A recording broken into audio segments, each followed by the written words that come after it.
همدانن د بنگلاديش حکومت د انرژي د شدید بحران د مخنیوي لپاره خپل ټول دولتي او خصوصي پوهنتونونه وتړل. پاکستان بیا په دولتي موټرو تیل کم کړل او ان د دولتي ادارو په لګښتونو کې کمی راوست. همدارس په ګڼو نورو هیوادونو کې د انرژي تازه بحران ورځنی چارې ټکنۍ کړي او یا هم قیمته کړي دي. په هغې په نړۍ کې د تیلو بیې داسې پورته شوي دي چې بازارونه یې لړزولي. هیوادونه یې اندېښمن کړي او نړیوال اقتصاد یې له جدي بحران سره مخ کړی دی. برنت چې د نړیوال بازار د خامو تیلو یو مهم بنچمارک یا معیار دی، یعنی هغه ډول خام تیل چې د نړۍ د بازار د قیمت ټاکلو لپاره پر حساب کیږي، بیه یې د مارچ په 9 شاوخوا $101 ته لوړه شوې ده. یوازې په یوه ورځ کې نږدې 9% زیاتوالی. همداراز ویسٹ ټکساس انټرمیډیټ یا WTI د خامو تیلو یو بل مشهور بنچمارک دی چې بیې $107 ته رسیدلې.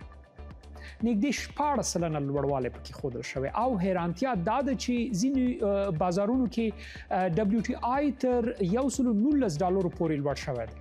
په ټوله کې د تیلو نړیوال قیمتونه د یوې اونۍ په اوږدو کې له 28 څخه تر 14% پورې پورته شوي دي.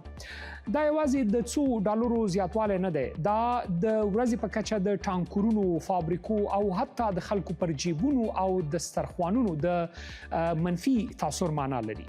اساسي پوښتنه دا ده چې ولې بیې په دومره چټکۍ سره پورته شوې.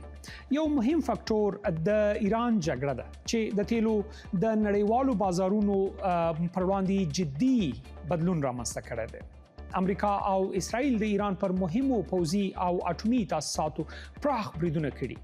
ایران یې په غبرګون کې د هرمز تنګي د تړلو عملی پلان اعلان کړ.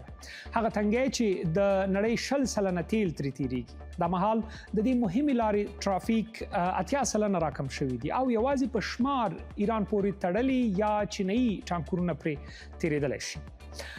دا مهال عراق، کویت، قطر او سعودي نشي کولای خپل تیل صادر کړي. کله چې هرمز تنګی بند وي او هیوادونه تولید بند کړي، نړۍ تړل کیږي او د تیلو سربیره د ټولو توکو بیې تر اسمانه لوړېدای شي. د روانې جګړې له امله ډېری تاسیسات زیانمن شوي دي، عرضه ټکنۍ شوې ده. G7 هیوادونو بیا خبرداری ورکړی چې که اړتیا شي خپل استراتیژیکې زیرمې به خلاصې کړي تر څو بازار آرام کړي. دا مهال ایران له سخت اقتصادي فشار سره مخ دی. عراق، کویت، قطر او سعودي عربستان د میلیارډونو ډالرو صادراتي زیان سره مخ دی. هند یوازې په څو ورځو کې د تیلو قیمتونه 14% لوړ کړي دي. افغانستان کې د تیلو د بیو سربیره خوراکي توکي قیمته شوي دي. استرالیا کې د پټرولو بیه تر 2.42 استرالیایي ډالرو پورې رسیدلې ده. امریکا کې په یو ګیلن کې $1 لوړوالی راغلی دی. اروپا ویلي د برنت د لوړوالي له امله د انرژۍ لګښتونه پورته روان دي.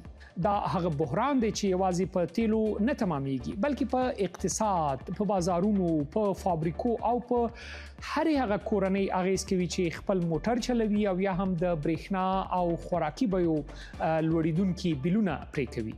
که وضعیت همداسې دوام ومومي، نړیوال اقتصاد ښایي د 1980 لسیزې د تیلو له بحران وروسته تر ټولو سختې دورې ته ورداخل شي. نړۍ د انرژۍ له سخت ازمایښت سره مخ ده او پوښتنه دا نه ده چې بیې به کله راښکته شي، پوښتنه دا ده چې نړۍ به دا ځل څنګه ځان له دغه ژور بحران څخه راوباسي.